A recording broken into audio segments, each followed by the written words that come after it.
It looks like the Conservatives are going to choose an ideologically fluid, blonde-haired populist. What could possibly go wrong? Welcome to the Lib Dem Podcast.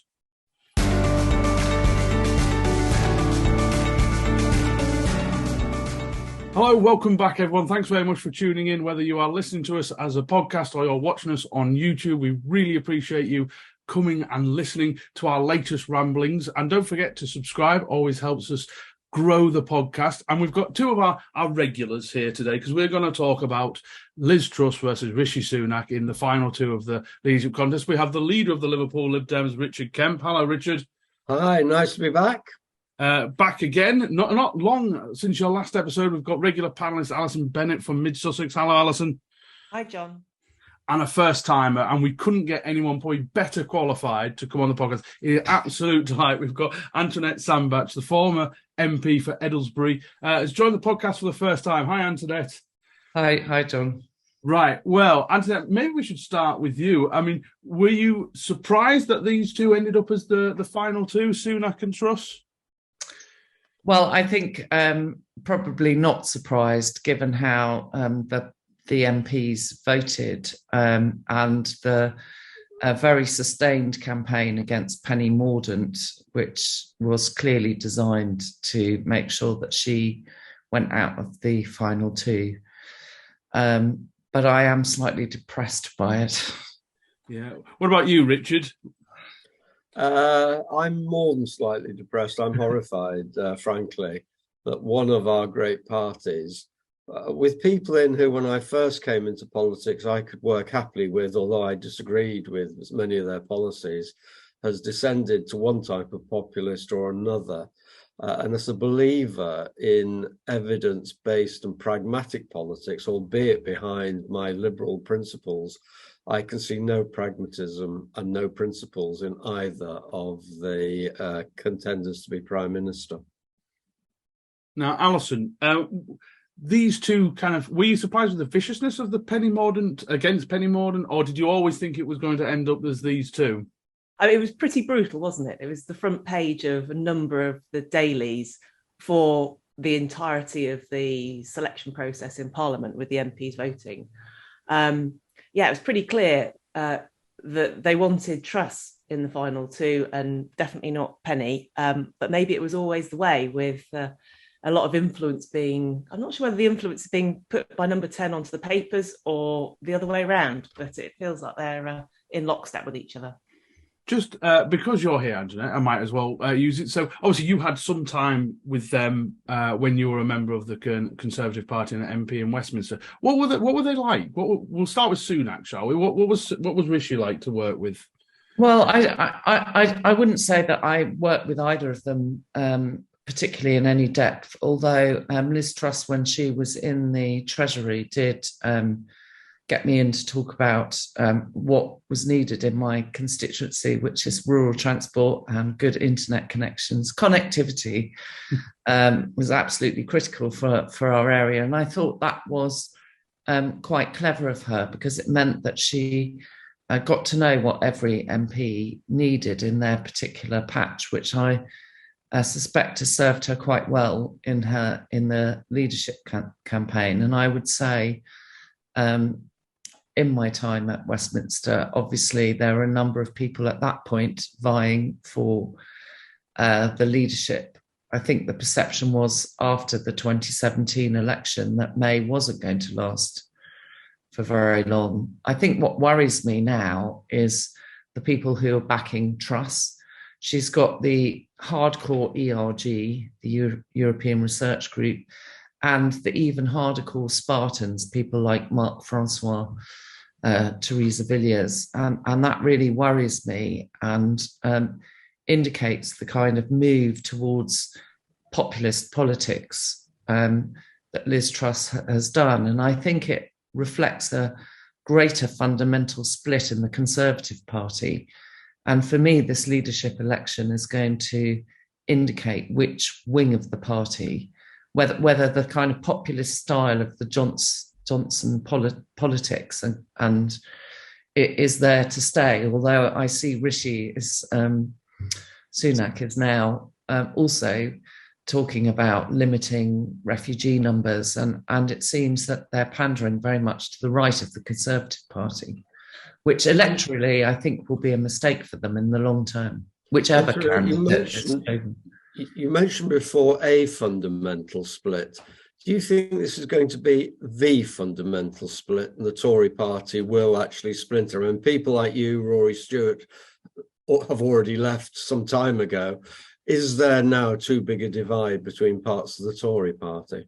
Well, I think it's very much like Corbyn being in charge of the Labour Party. You have a well-known and, in inverted commas, trusted, and I use that word loosely after the events of the last 2 to 3 years, brand that has been captured effectively by a very right-wing UKIP element, I would argue, very Brexiteer and populist.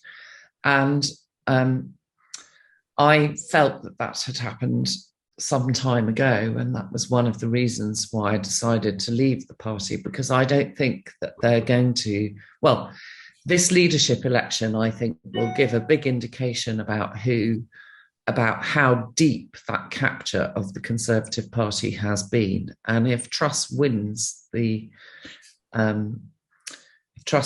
leadership election, it will indicate that it has run very deep indeed. That was going to be one of my questions, Alison, actually, just before going, was going to be, is Liz Truss doing this to win, and then will she pivot?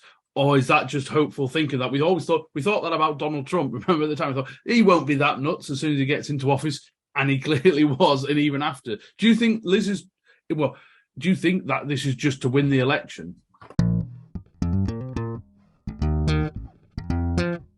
Hello, John from the Lib Dem Podcast here. We are delighted to say that this episode is sponsored by Praetor Rains. Now more than ever, you need a professional-looking online presence and website. Praetor Rains have been helping Liberal Democrat campaigns succeed for 18 years. Their Lib Dem Foci package combines a website, social media and email system to help Lib Dems win. You'll receive great support from real people, fair pricing and a huge range of features to choose from. Praetor Rains are already the bespoke developers for Lighthouse, Lib Dem Draw Online and the LD Directory. They combine a talented system design with an unrivaled understanding of our party, our data and our systems. To find out more, check out the Praetor Rains website at praetorrains.co.uk/liberal-democrats. No, I think my perception is that she's an opportunist that follows where the best route to power and influence is. The question I wanted to put to Antoinette, if that's okay, John, is about Rishi. Is it fair to say he's not exactly a wet himself? You know, the sort of the more moderate wing of the Conservative Party, many of them left in 2019, including you. Rishi isn't exactly from that caucus, is he?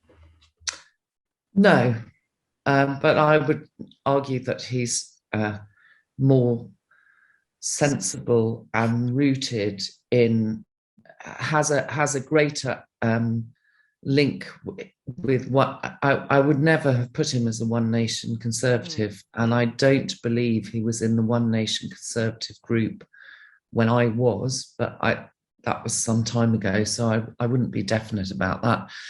But my concern really is that we get the Conservative Party is falling in, or may fall into, the same trap as it did with May.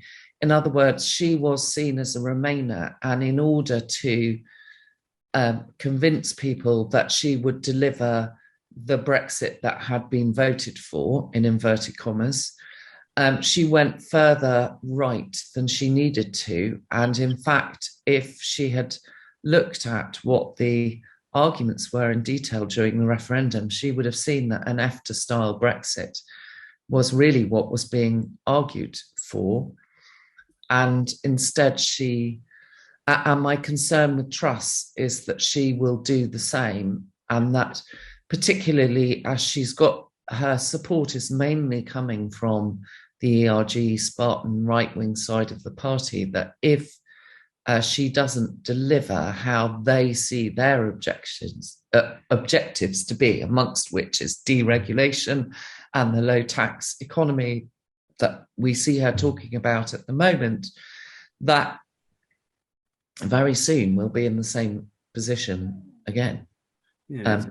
And I actually think that gives a real opportunity to the Liberal Democrats now. And we are seeing that in the kind of blue wall seats, if you can put it that way, where moderate centre ground voters are turning away from the Conservative Party. And I think this leadership election, whether it's Sunak or Truss, is actually reinforcing some of the messaging which is turning off centrist voters that are now turning to the Lib Dems.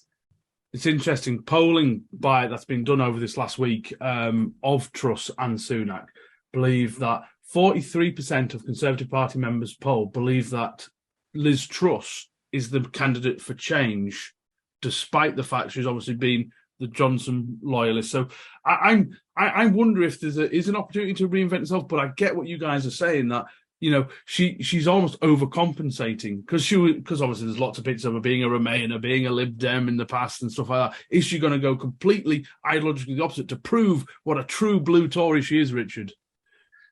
Yes, she has had a checkered past, hasn't she? And this question of overcompensation interests me, because I'm a bit old-fashioned in that respect, and I believe you should say what you believe, that what you say and what you believe should be based on your principles.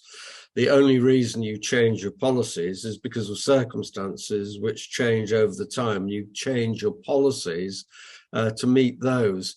I just see that the Conservative Party are now fairly unprincipled. They have always had an element of pursuit for power, but then all political parties have, so that's legitimate. It's now power at all costs. And I don't think I have a clue what Liz Truss actually stands for, what she means. And that, you could say, doesn't matter too much while she's looking for power. But the question comes in, when you go through the door at number 10 or you become the leader of a council, you can't just be anti something. You can't just froth policies. You have to say, I've walked through the door, I've now got to do A, B, C, D, and E. And the trouble is that almost everything she's suggesting is just being panned, for example, her tax policy, by people who aren't left-wing, they're not right-wing, they're economists. You just say, this won't work. Will she try and do it, or will she entirely change her mind 32 seconds after going through the door at 10 Downing Street? I think there's a fundamental conflict that present in the party at the moment, which is why you're seeing perhaps conflicting policies coming forward, and that is the need to level up the red wall seats, which inevitably require higher levels of public spending and better delivery of services and outcomes, and the blue wall seats, which traditionally have already had, for example, the transport networks in the southeast and in London are much better than they are up in the north. So they've had traditionally higher levels of spending, and therefore the low tax, lower regulation, and Conservatives. And I do not see how either of those potential leaders, are able to reconcile those two parts of the Conservative Party. So there is going to be this is the ideological fight, if you like, between the two. And interestingly, what I read, and I don't know how true it is that the majority of members are in the South. Yeah, that's true. And also that there has been this surge of Eurosceptic. I think the Times was reporting today that 60,000 people joined the Conservative Party to get Brexit done. Now, that was a while ago, and I suspect the level of people not renewing their membership because of Partygate and because of Johnson's lies effectively. I think moderate, sensible Conservatives, and there are moderate, sensible Conservatives who are members of the party, may not have renewed their membership out of disgust or protest. So I wonder whether the pool of electors is actually much smaller than is being stated in the media.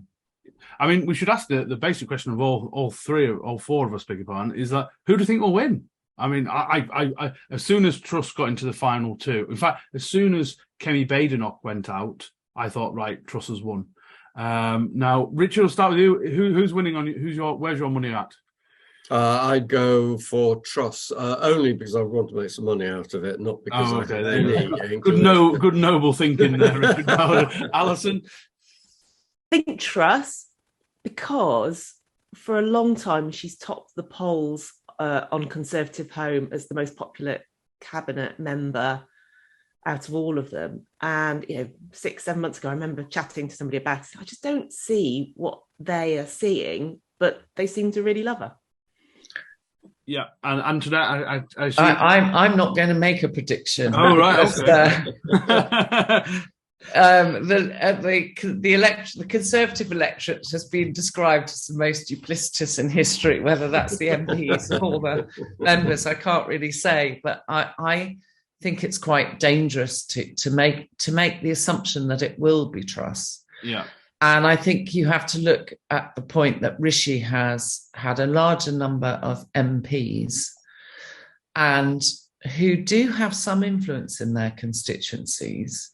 Certainly, in 2019, I asked Rory to come to Eddisbury and speak to my membership because I thought he was the outstanding candidate at that point. And he would have been the imaginative, intelligent, great communicator who I think would have really been an amazing leader. But obviously Johnson was standing at that point and was seen as the shoo-in. And I did stand up in front of my membership, or those that were willing to attend, and explain my concerns about the front runner. Much good that it did me. Well, it's interesting because I'm curious about Sunak because obviously he got the most number of votes from MPs, although it ended up the final round ended up nearly being a third each. So that kind of maybe shows you again some of the fractures within the Conservative Party. But it's really interesting some of the polling on Sunak. I mean, I don't know if this is just because the ultra Johnson loyalists are blaming Sunak for Johnson going because that was the point when him and Zahawi went. That started the avalanche of resignations. But again, the Tory party polling showed that 23% of Tory members think that Rishi Sunak would be a very poor leader, and so it's difficult to explain where that fall from grace Sunak has had from the Tory membership. I mean, I can understand people like from outside the Tory party being very annoyed at the scandals he's involved in, whether it was the green card, whether it's his wife's non-dom status, whether it's getting fined over Partygate. But they clearly haven't affected the Tory membership massively on Boris. So why has Sunak had such a fall from grace within the Tory membership, do we reckon? I'll start with you, Alison. I know it's a guess because you're not a Tory member. Yeah, I'm not sure whether I've got the answer to that. My perception of him is that he's somebody who's trying desperately hard to step into the shoes of a big leader. And I think that lack of authenticity is evident whenever you see him on his sort of overly produced campaign videos, little pieces to camera. And people can smell people who aren't authentic. And I don't think it works. I mean, I should just point out, I have the same criticism of Liz Truss. As someone who is paid to produce very nice campaign videos, don't want anybody being dissuaded from parting their cash and hiring me to put together slick campaign videos. So please ignore everything that Alison's just said. Outrageous. Richard, what about you? What do you? I mean, I just can't see Rishi winning it. I just think there's so much back, and for some reason the membership just seems to have turned off him. Well, so it would appear, but if I went to consult all three members of the Conservative Party in Liverpool, they'd probably have three different opinions on it. But to my mind, what this raises is trouble for the future for either of them. Because if we go back 3 or 4 years, we could see quite a big gap between the opinions of the Labour members of Parliament and the membership of the party, because there'd been an inrush of Corbynistas, extreme left wing. It's the mirror image of the Brexiteers coming into the Tory party. And that led to serious electoral trouble for the Labour Party in 2019. And they're still scrapping about it in places like Liverpool, where there is now quite a gap between Labour councillors and Labour members, many of whom are still the rump of the Corbynites. And they, of course, 8 of them have left the Labour Party and form a distinct group now on the city council. And I wonder if that's what's going to happen to the Tory party, although I agree with Antoinette that it's a major opportunity for us. I just can't see some of those very decent One Nation Tories, and Antoinette is right. I see a lot of them because they're councillors when I go to the LGA and places like that. They're dispirited, they're disheartened. I talked to a lot of them at the LGA conference. How long they will stick around, or will they just leave the Tory party to the extremists now? Will they hold the... go on. I think I think that the issue with Sunak may be around the tax rises that he's put on in the last budget, the increase of corporation tax to 25% and the increase in national insurance. But I would also say be wary of the polls. I don't really trust what the polls are saying. And I think that there are a lot of sort of big hitters in the Conservative Party, like William Hague, Ruth Davidson, who are really respected by the membership, who are advocating a Sunak premiership, and who carry quite a lot of weight and whose opinions are considered, they're trusted. They're trusted people in the Conservative Party.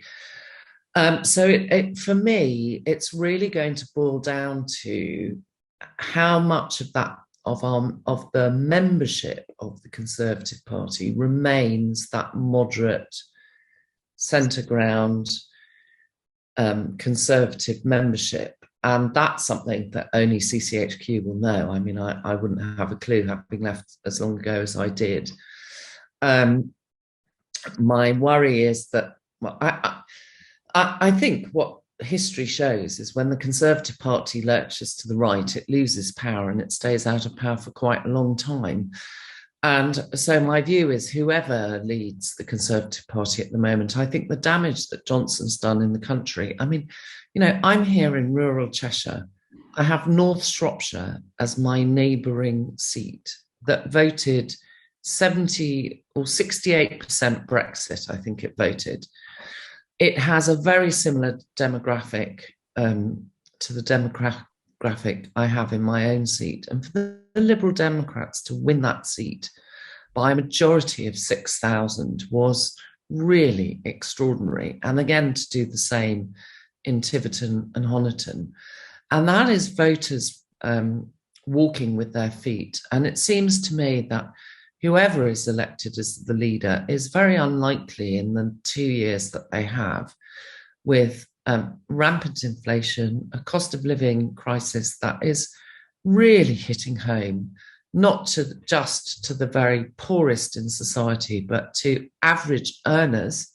When you remember that an average earner in this country earns £24,000 a year, these... And the cost of living is affecting people earning up to £45,000 a year. I really don't see that this lurch to the right is going to help the Conservative Party in any way, and it will further damage the brand that is there, and all the sort of detoxification of, you know, vote blue, go green, hug a hoodie or whatever. You know, the work that Cameron did to undo what May described as the nasty party image has been absolutely fundamentally blown up and undermined by Johnson. Yeah. And the reality is that his 80-seat majority was not a vote for Johnson. Much of it was a vote against Corbyn. And I think Conservatives have fallen for the sort of, am I allowed to use any word you want, don't you? I was going to say bullshit, basically. Yeah, absolutely. That's polite to the most of us, Jude. You're all right there. But Johnson said that, you know, it's his victory, a vote for him. It really wasn't. I was going around the polling stations in 2019 and I saw people trudging out. If it was the Mr. Men, they'd have had the little grey cloud above them that was raining as they trudged into the polling booths and voted with misery, I felt. And this is a problem that members of all political parties can get themselves in their head, that they stay within their bubble and don't look at the wider context. And that's why I'm always a huge advocate of canvassing anyway, because actually going out there and seeing what that moderate real life vote is, because members tend to be a little bit more extreme, or, you know, than actually the general public as a whole. And you saw it with Labour Party going. In fact, I was talking to a Corbynista at the Morecambe by-election who still doesn't accept that Corbyn was a reason why they lost.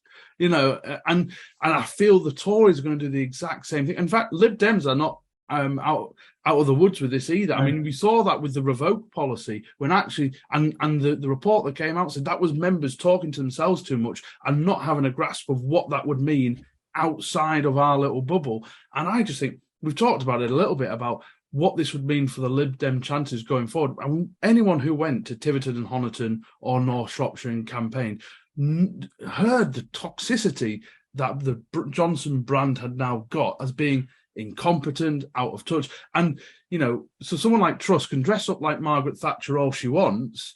The voters aren't going to care if their bills are at £3,300 a year. And I think there's only so, and she, like I said, I think she'll win, and she's doing a strategy that will win an internal contest. I do not fear a Liz Truss as a leader of a Tory party come a general election. And I think be careful about that, because there is, you know, the levers of power are very effective, and you could see that actually from the Lib Dem record in the coalition, where, you know, much of our renewable energy in this country, and in fact lifting the lowest paid out of tax, so that increase in the income tax threshold to 12,500. Those were both Lib Dem policies. So if you get the opportunity to implement policy, you can, if people feel that the government is making a difference, they are more likely to trust it. I think what's happened is that, they've been lied to, and actually it's affected all politicians, and it affects all parties. Don't think that the damage that Johnson's done to the Conservative Party is limited to them. My concern is that we'll see lower voter turnout, and people just switch off because they think they're all bloody liars. They're all in it for themselves. I heard that endlessly. And, you know, it was incredibly depressing, because there are good people in politics. You don't go in there and have the the rubbish that's thrown at you if you don't want to make a difference. Or, well, some people do, obviously, because they go in it for power. If we suddenly see that there is a change and there is effective delivery, because Johnson's big fault wasn't only lying to the public, it was the fact that he just couldn't get things done because Downing Street was so utterly dysfunctional, and he'd chosen such a mediocre cabinet. But there are two real intractable problems that the Tories can't deal with in the next 2 years. The first is levelling up, however you choose to describe it, because that's a 25, 30-year project which has been grossly oversold. If areas have been declining for a long time, it takes a lot of time, effort, policies and money to bring them up again. And the second is the cost of living crisis, and it is a crisis. For example, teachers were offered last week a 5% pay increase, which would become the norm for the public sector, but that's against a 10% inflation rate, and it's unfunded. So if a council or a foundation school wants to introduce them, it will have to cut jobs to pay for it. And people are really suffering badly. In Liverpool, our food banks are running out of donations now because the people that gave the donations now have to conserve it for themselves. That isn't going to change over the next 2 years because there are no policies in place to do them. And even if they were, it couldn't work that quickly. Well, I think there are some policies. I think one of the reasons why, I think Ed Davey's policy of cutting VAT, and I think if you targeted that, for example, at fuel, I think that's a really good policy. We know that VAT is a regressive tax. It hits the poorest the hardest. So it will be interesting to see. Well, first we need to see who wins, because if it's Sunak, then he's indicated that he won't be making tax cuts. And I think there are some tax cuts which we've called for, like the cut in VAT, which could make a very big difference if it was a substantial cut at the pump. Because transport costs affect everyone and everything, from your filling up your ambulance to how you deliver your Heinz spaghetti hoops to Aldi, or whatever. So I do think that there are things that can be done, but you're right, the levelling up agenda won't be achieved in the next 2 years, but it is something that very badly needs to be done. I mean, we do need to see a rebalancing, and there is that question, if Truss does win, whether she will challenge the orthodoxy of the Treasury on how they calculate. There's a specific formula which is used to look at public sector investment. And if that is changed, then you could see some radical changes going on. But I don't know whether that will happen.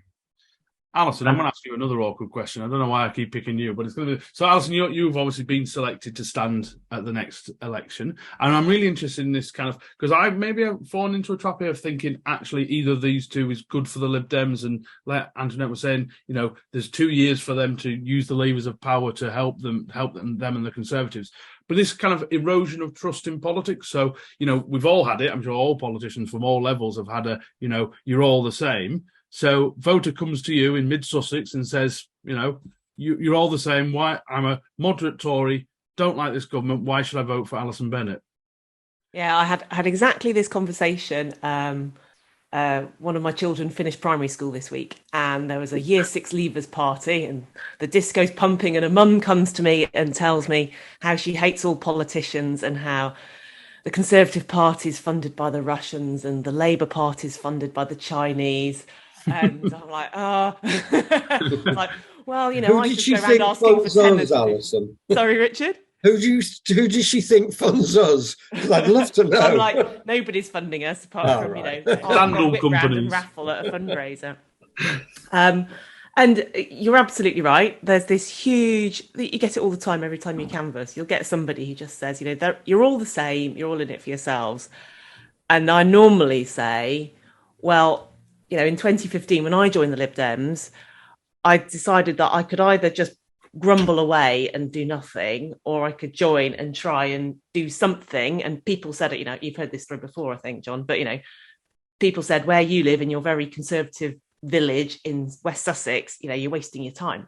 I even had a Conservative district councillor tell me I needed to change parties if I wanted to have any chance of of having any influence, and I unseated him 2 years later. So, you can make a difference where you are, and not everybody's just in it, for the kind of the personal gain. So that's always what I carry with me, is like work out where you do have influence. And also talk about your record where you have made change, even not elected, where you have influence, whether it's something to do with, I don't know whether you're a school governor or anything like that, or something to do in work, or, there's a lot of, actually, even as an opponent, as a political opponent, you can make huge change by pushing your MP or campaigning on an issue where you actually can get an outcome that would never have happened without what you had done. And I did that in the baby loss space. Before I was elected, I was working on it before I was elected as an MP. But you say, well, there are politicians like that, but I'm not one of them. Yeah. And this is why. What I was going to say is one of my biggest successes that I remember now was before I was even elected.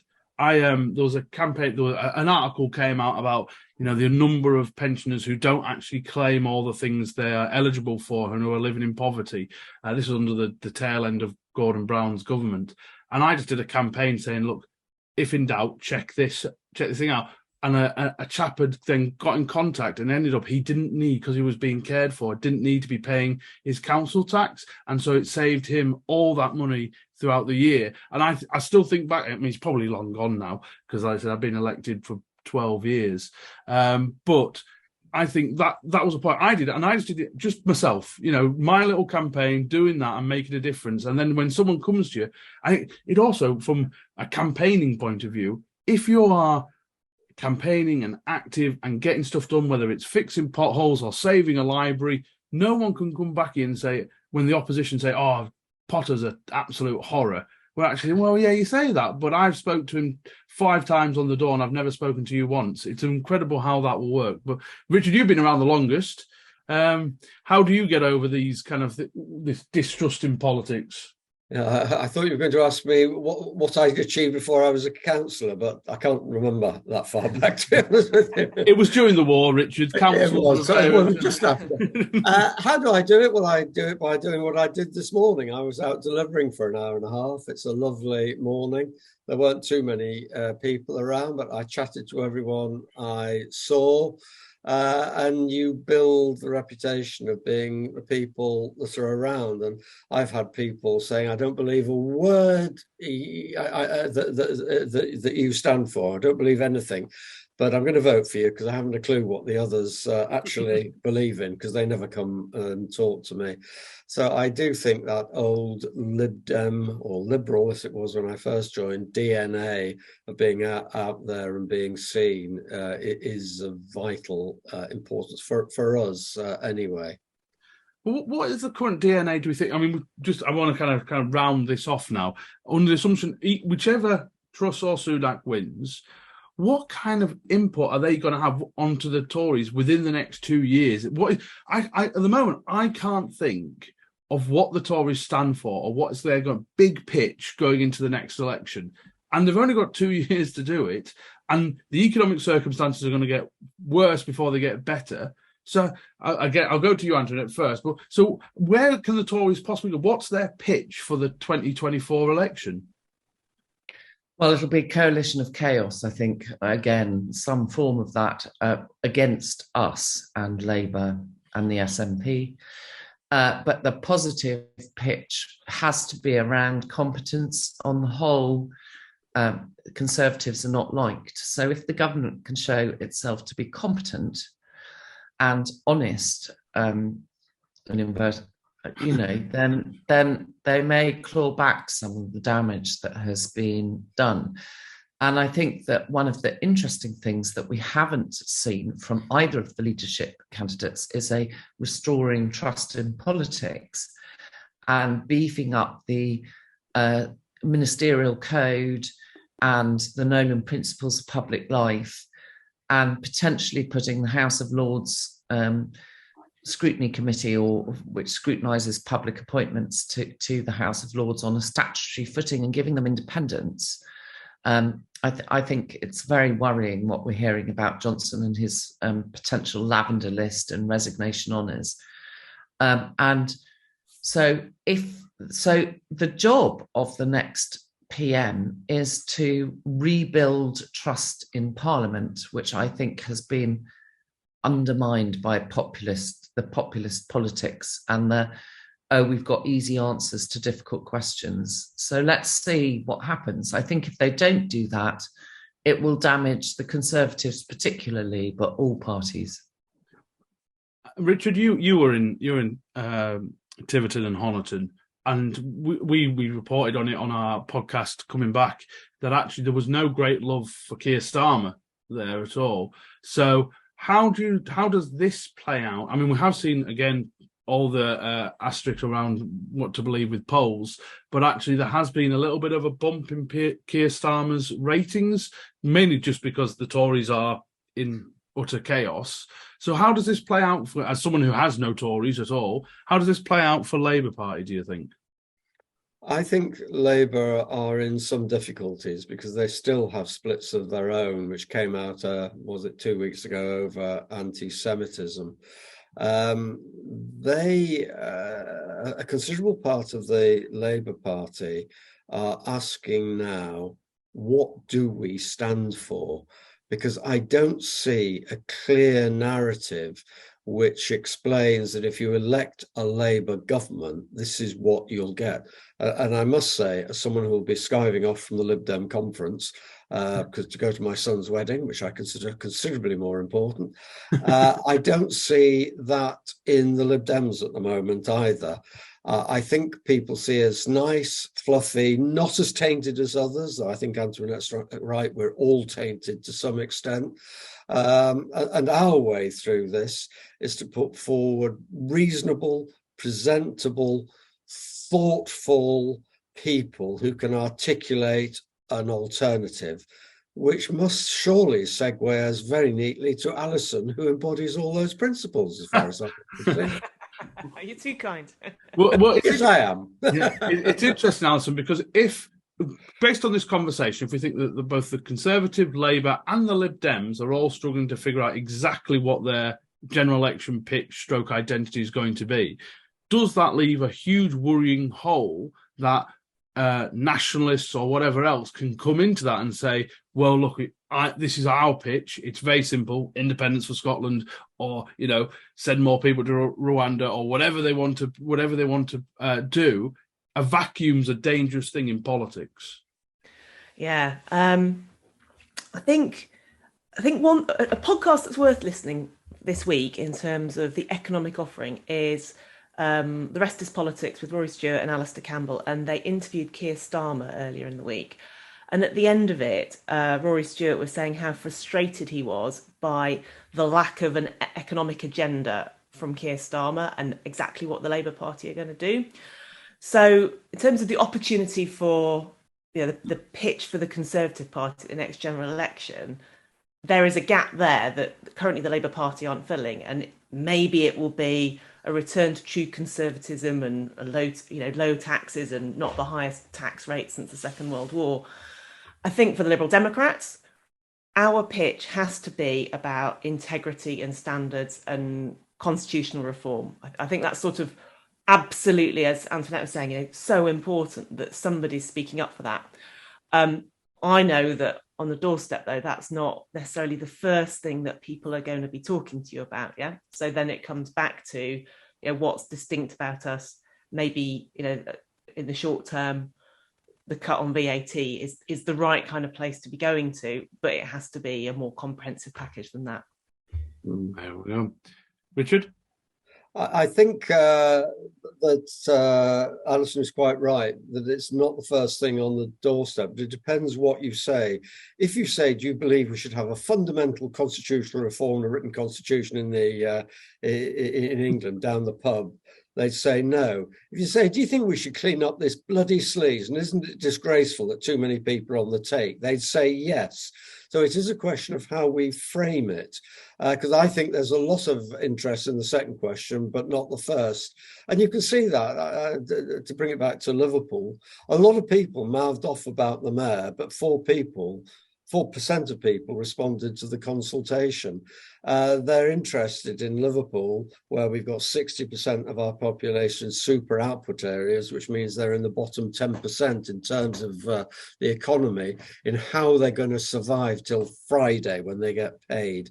It's as simple as that. So like all politicians, we've got to think big and long term, but we've got to deliver small. And as Antoinette says, VAT off, or certainly a reduction on fuel, on other basic essentials would be quite cheap, actually, in the big scheme of things, but really important to the people for whom VAT is a considerable part of their outgoing. So there are things you can do. I just doubt that if you put all of them together, they can make too much of a difference in 2 years, bearing in mind where we're starting from.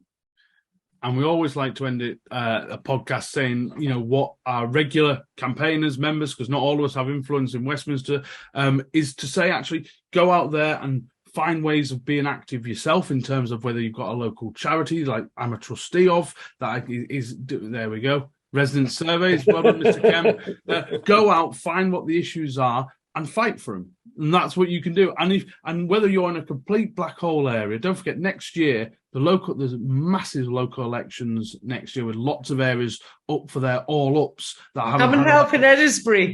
Yeah, there we go. There we go. And also, big thing we always say as the Lib Dems is, if you can win it by Christmas, it makes life so much easier. If you're waiting until spring before you'll start campaigning, don't. Start work now, start early, start knocking on doors and get that data and information in, and life becomes a lot easier after Christmas. So I beat Preston in the Northwest door knocking league. Oh yeah, so for, obviously listeners and viewers won't know this, but Preston outdid Liverpool in the amount of doors knocked this month. So this is that I'm glad you brought it up, Richard. But no, thank you, Richard. Thank you, Alison. Thank you, Antoinette, for coming on. It's really interesting. So the contest is due to be, I think, it's over in the first week of September. It's kind of interesting the way they're doing it with membership, where members get their ballot papers this week, Tory members, but then they also have a chance to change their mind and vote online later on. So, that just seems like a system that's bound to go wrong, but we'll see what happens. But no, it's been a really interesting chat, and we'll have more podcasts coming up. We have actually we're arranging a podcast with Professor Tim Bale, who does work on party membership and how the demographics have changed within all the three major parties, to talk about where he thinks the Tory party is. So we are desperately trying to make sure we can get him on, which should be a cracking episode. But in the meantime, enjoy the sun, make sure you keep campaigning, and get to Edinburgh. That is the final thing we're going to say. But thank you very much, guys, and that's it for another episode. Cheers. Bye.